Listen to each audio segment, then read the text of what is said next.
Hello વિદ્યાર્થી મિત્રો, આપ સૌનું આપણી આ યુટ્યુબ ચેનલ પર હાર્દિક સ્વાગત છે.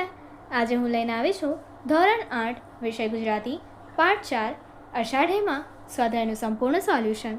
તો ચાલો આપણે આગળ વધીએ. પરંતુ તે પહેલાં જો તમે આપણી આ યુટ્યુબ ચેનલને લાઈક, શેર અને સબસ્ક્રાઈબ ન કરી હોય તો જરૂરથી કરજો. પાઠ 4 અષાઢે શબ્દાર્થ: તણખલું, તરણું, ઘાસની સળી, પીમળ, સુગંધ, પછેડી, ઓઢવાની જાડી ચાદર, પોઢવું, સૂવું, વાયુ, પવન, પ્રથમ, પહેલું, મોડવું, ફેરવવું. પ્રશ્ન 1. આપણે કેમ વહેલા જાગવું જોઈએ? આપણે વહેલા જાગવું જોઈએ કારણ કે વહેલા જાગવાથી શરીર અને મન સ્વસ્થ રહે છે. દિવસભર શરીરને ઉર્જા મળી રહે છે, પાચન તંત્ર તંદુરસ્ત બને છે, એકાગ્રતા, આત્મવિશ્વાસ વધે છે, સકારાત્મક વિચારો આવે છે. તેથી જ આપણા પૂર્વજોએ કહ્યું છે, વહેલા જે સૂઈ વહેલા ઉઠે, વીર, બળ, બુદ્ધિને ધન વધે, સુખમાં રહે શરીર. બીજો પ્રશ્ન. તમારા ઘરે મહેમાન આવવાના હોય તો કેવી કેવી તૈયારીઓ થાય છે? મારા ઘરે મહેમાનોનું સ્વાગત કરવા માટે ઘરમાં કરવામાં આવતી તૈયારીઓ આ મુજબ છે. પહેલું, ઘરની સફાઈ અને સુશોભન કરવું, બેઠક વ્યવસ્થા તૈયાર કરવી અને તોરણ કે રંગોળી જેવા શણગાર કરવામાં આવે છે. બીજું, મહેમાનોની સંખ્યા અને પસંદગી મુજબ મેન્યુ નક્કી કરી જરૂરી સામગ્રી ખરીદીને નાસ્તો અને ભોજન તૈયાર કરવામાં આવે છે. ત્રીજું, પીવાના પાણી અને અન્ય પીણાની વ્યવસ્થા કરવામાં આવે છે. ચોથું, ઘરના સભ્યો યોગ્ય પોશાક પહેરે છે. ઘરના બધા સભ્યોને વિવિધ જવાબદારી સોંપવામાં આવે છે. પાંચમું, ઘરમાં એર ફ્રેશનર કે અગરબત્તી દ્વારા સુગંધ ફેલાવવામાં આવે છે. ત્રીજો પ્રશ્ન. સવારના અને સાંજના વાતાવરણમાં શા ફેરફાર હોય છે? સવારના અને સાંજના વાતાવરણમાં ઘણા નોંધપાત્ર ફેરફાર જોવા મળે છે. આ ફેરફારો ઋતુ અને સ્થળ પ્રમાણે બદલાતા રહે છે. જે તમે જોઈ શકો છો, સવારના વાતાવરણમાં સવારે સૂર્યોદય સાથે ધીમે ધીમે તાપમાન વધવા લાગે છે. સવારે ઝાકળને કારણે ભેજનું પ્રમાણ વધારે હોય છે. સવારે હળવા અને ઠંડા પવન વાય છે. સવારે સૂર્યનો પ્રકાશ ધીમે ધીમે વધે છે. સવારે પક્ષીઓનો કલરવ વધારે સંભળાય છે. જ્યારે સાંજના વાતાવરણમાં સાંજે સૂર્યાસ્ત પછી તાપમાન ક્રમશઃ ઘટતું જાય છે. સાંજે સામાન્ય રીતે ભેજનું પ્રમાણ ઓછું હોય છે. સાંજે પવનની દિશા બદલાય છે અને વેગ પણ બદલાય છે. સાંજે સૂર્યાસ્ત સાથે પ્રકાશ ઘટતો જાય છે અને રંગોમાં પરિવર્તન આવે છે. સાંજે પક્ષીઓ પોતાના માળા તરફ પાછા ફરે છે. ચોથો પ્રશ્ન. કયા મહિનામાં ચારેકોર લીલોતરી જોવા મળે છે? ભારતમાં સામાન્ય રીતે ચોમાસાની ઋતુમાં જૂનથી સપ્ટેમ્બર દરમિયાન સૌથી વધુ લીલોતરી જોવા મળે છે. પાંચમો પ્રશ્ન. તમારા ઘરે કઈ કઈ વનસ્પતિ છે? એની માવજત કોણ કરે છે? મારા ઘરના આંગણામાં લીમડાના 2 અને ગુલમોહરનું 1 ઝાડ છે. આ ઉપરાંત તુલસીનો છોડ, બારમાસી, જાસૂદ, કરેણ, ગલગોટા વગેરે ફૂલ આપતા છોડ છે. આ તમામ વનસ્પતિની માવજત મારા પપ્પા કરે છે. પ્રશ્ન 2.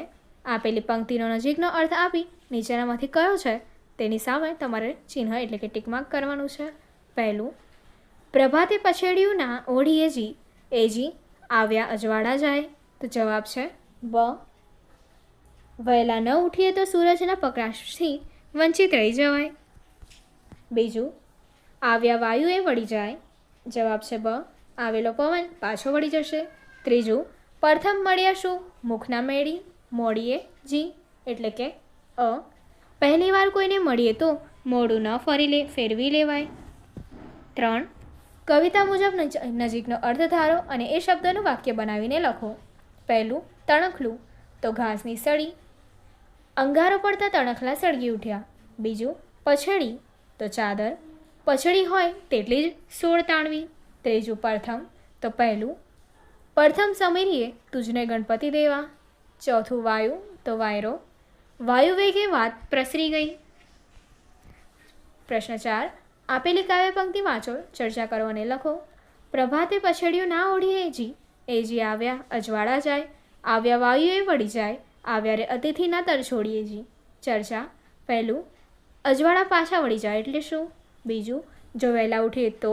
ત્રીજું, મહેમાનને આપણે સંપૂર્ણ માન આપવું જોઈએ. પ્રશ્ન 5. આડાઅવળા થઈ ગયેલા શબ્દોને યોગ્ય રીતે સ્થાને મૂકીને વાક્ય ફરીથી લખો. તો તમે જોઈ શકો છો, તમને ઉદાહરણ આપ્યું છે.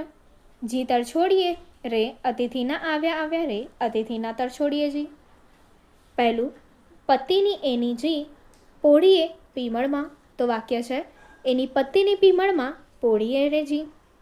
બીજા વાક્ય એવી રીતે જોઈએ તો વાક્ય બનશે પ્રથમ મળ્યા શું મુખના મોડીએ જી.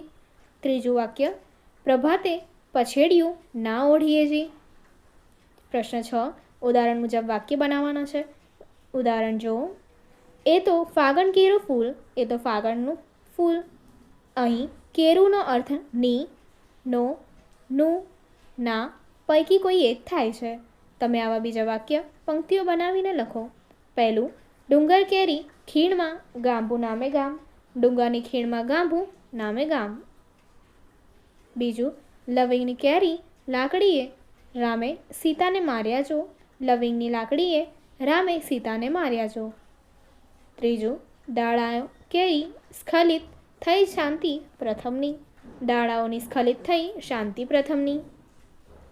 ચોથું દાદા કેરી લાકડીએ મુન્નો ઘોડો કરતો જી, દાદાની લાકડીએ મુન્નો ઘોડો કરતો જી. પાંચમું ફૂલ કેરે દડુલીએ રામે વેર વાળ્યા જો, ફૂલના દડુલીએ રામે વેર વાળ્યા જો.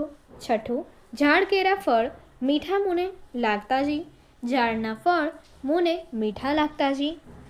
7 ઉદાહરણ પ્રમાણે વાક્ય બનાવીએ. ઉદાહરણ આવેલ વાયુ વહી જાય, આવેલ વાયુ વાયુએ વહી જાય. પ્રથમ વાક્યમાં અને બીજા વાક્યમાં શું ફેર છે? તમે કહેશો કે બીજા વાક્યમાં વાયુ શબ્દને યે લગાવ્યો છે, આનાથી અર્થમાં શું ફેરફાર જોયો? ચાલો વિચારીએ.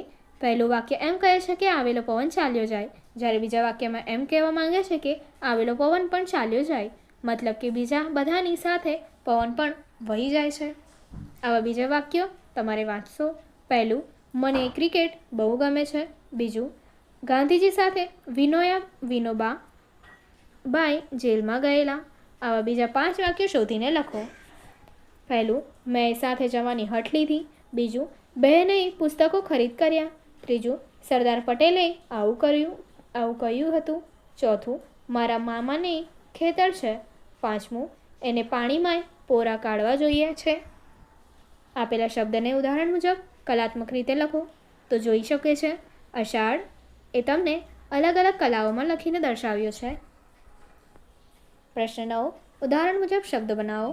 ઉજાણી શબ્દની શરૂઆતમાં ઉ જે સ્વર છે તેમજ શબ્દના અંતમાં ઈ એ અંતમાં ઈ છે એ પણ સ્વર છે.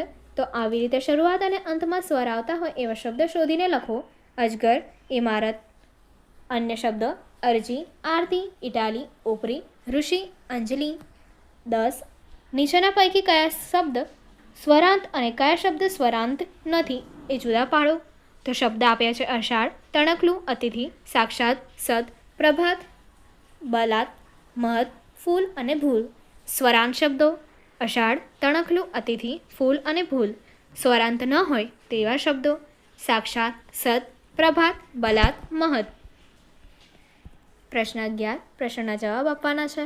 પહેલું આવેલા અજવાળા જાય એવું કેમ કહેવાયું હશે? જો ઊંઘી ગયા હો તો આવેલા અજવાળા જાય એમ કહેવાયું હશે.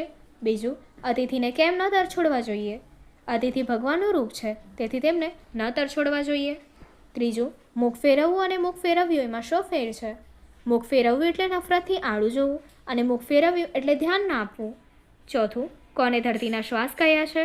ધરતીમાં કૂટતા ઘાસને ધરતીના શ્વાસ કયા છે? આગળની એક્ટિવિટી જોવા માટે અહીં આપેલી એડ સ્ક્રીન પર ક્લિક કરો. Thank you.